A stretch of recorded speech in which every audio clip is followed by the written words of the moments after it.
नमस्कार,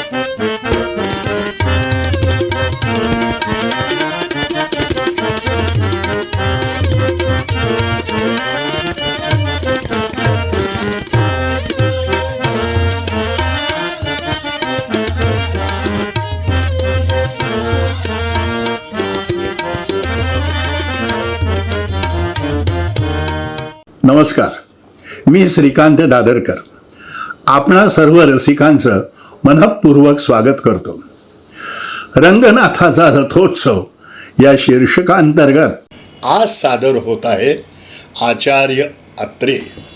चित्रपट सृष्टीच्या वाढत्या प्रभावामुळे रंगभूमीला आलेल्या अवनत काळात आपल्या प्रभावी लेखणीने अनेक चांगली नाटके रंगभूमीला देणारे नाटककार म्हणजे आचार्य प्रल्हाद केशव अत्रे.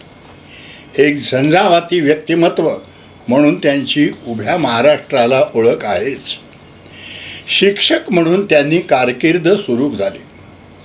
पुण्याच्या कॅम्प एज्युकेशन सोसायटीच्या शाळेतून पुढे ते त्या शाळेत मुख्याध्यापकही झाले.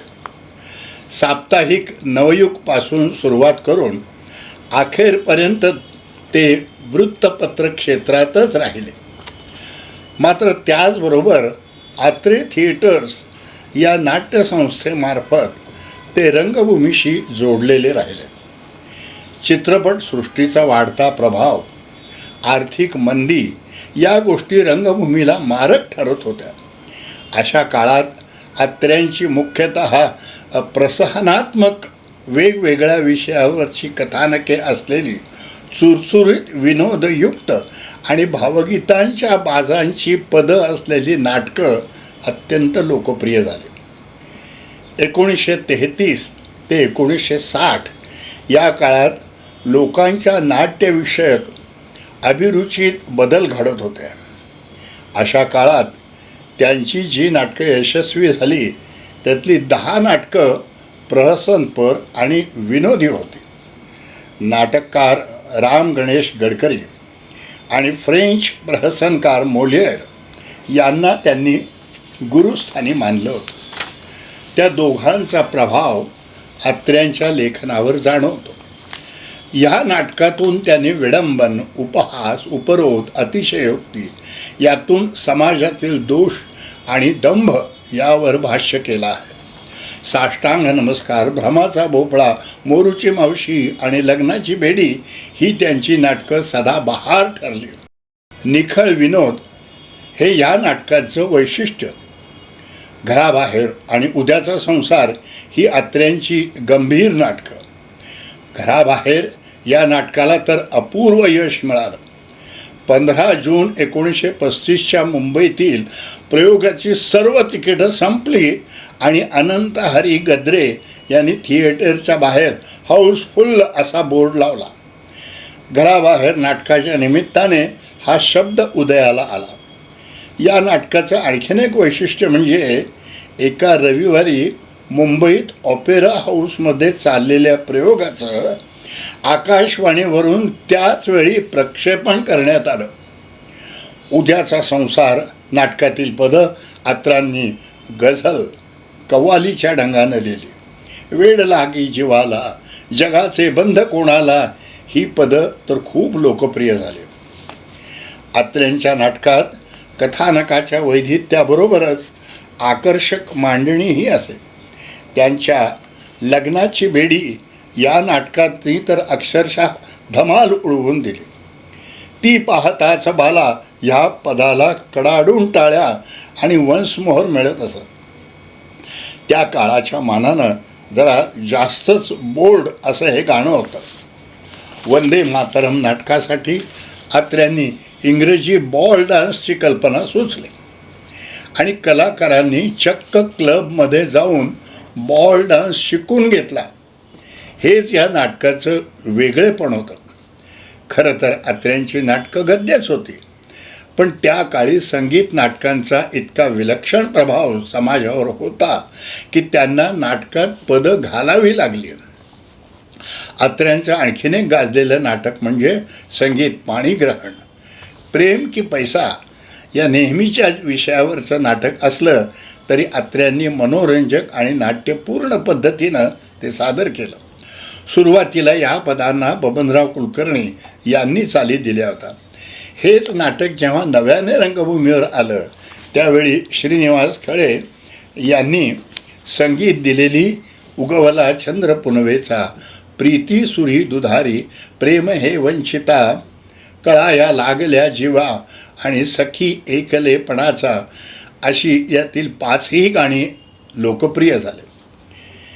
1960 नंतरच्या काळात त्यांनी तो मी नव्हेच आणि डॉक्टर लागू ही 2 नाटकं विशेष लोकप्रिय झाले. त्यातील तो मी नव्हेच या नाटकाची विशेषता म्हणजे रांगणेकरांशी त्यांचे अनेक बाबतीत मतभेद असतानाही त्यांच्या कंपनीकरता अत्र्यांनी हे नाटक खास लिहून दिलं. नाटकांप्रमाणेच चित्रपट क्षेत्रातही त्यांची कारकीर्द उल्लेखनीय होती. ब्रह्मचारी, ब्रँडीची बाटली, धर्मवीर, प्रेमवीर इत्यादी अनेक चित्रपटांच्या कथा आणि संवाद त्यांनी लिहिले होते. त्यांनी दिग्दर्शित केलेल्या श्यामची आई चित्रपटाला राष्ट्रीय चित्रपट पुरस्कार सोहळ्यात प्रथम क्रमांकाचे सुवर्ण कमळ मिळाले होते. याखेरीज त्यांनी अध्यापन, रत्नाकर, मनोरमा इत्यादी मासिके सुरू केली होती. मराठा हे दैनिकही सुरू केलं. ते इतकं लोकप्रिय होतं की त्यांच्या पश्चातही काही काळ ते प्रसिद्ध होत होतं. तसंच इयत्ता 5वी ते 9वीच्या विद्यार्थ्यांसाठी अत्रे आणि कवी गिरीश या दोघांनी मिळून अरुण वचनमाला ही मराठी विषयाची क्रमिक पुस्तकं लिहिली. मकरंद आणि केशवकुमार अशा टोपण नावाने त्यांनी विडंबनपर काव्य लिहिलं. झेंडूची फुले हा त्यांचा काव्यसंग्रह प्रसिद्ध आहे. विडंबन काव्याची परंपरा याच काव्यसंग्रहापासून मांडण्यात येते. त्यांच्या मी कसा झालो, कऱ्हेचं पाणी या आत्मनिवेदनपर पुस्तकांची भाषा तर इतकी सुंदर आहे की एखाद्या मराठी भाषा शिकण्याची इच्छा असणाऱ्याने ही पुस्तकं जरूर अभ्यासावी असं म्हटलं जातं. त्यांचं आणखीन एक वैशिष्ट्य म्हणजे वृत्तपत्रातील अग्रलेख किंवा सदर त्यांना दिलेली शीर्षक.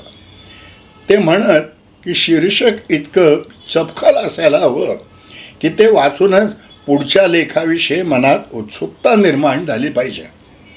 पुढे कित्येक वृत्तपत्रांनी या बाबतीत त्यांचा आदर्श समोर ठेवला होता. लोकप्रिय वक्ते म्हणूनही त्यांचा लौकिक होता. शिवाय संयुक्त महाराष्ट्र आंदोलनात त्यांचा सक्रिय सहभाग होता. काही काळ ते महाराष्ट्र विधानसभेत आमदारही होते. 27व्या साहित्य संमेलनाचे, 38व्या नाट्य संमेलनाचे तसेच 10व्या मराठी पत्रकार संमेलनाचे अध्यक्षपद त्यांनी भूषवलं होतं.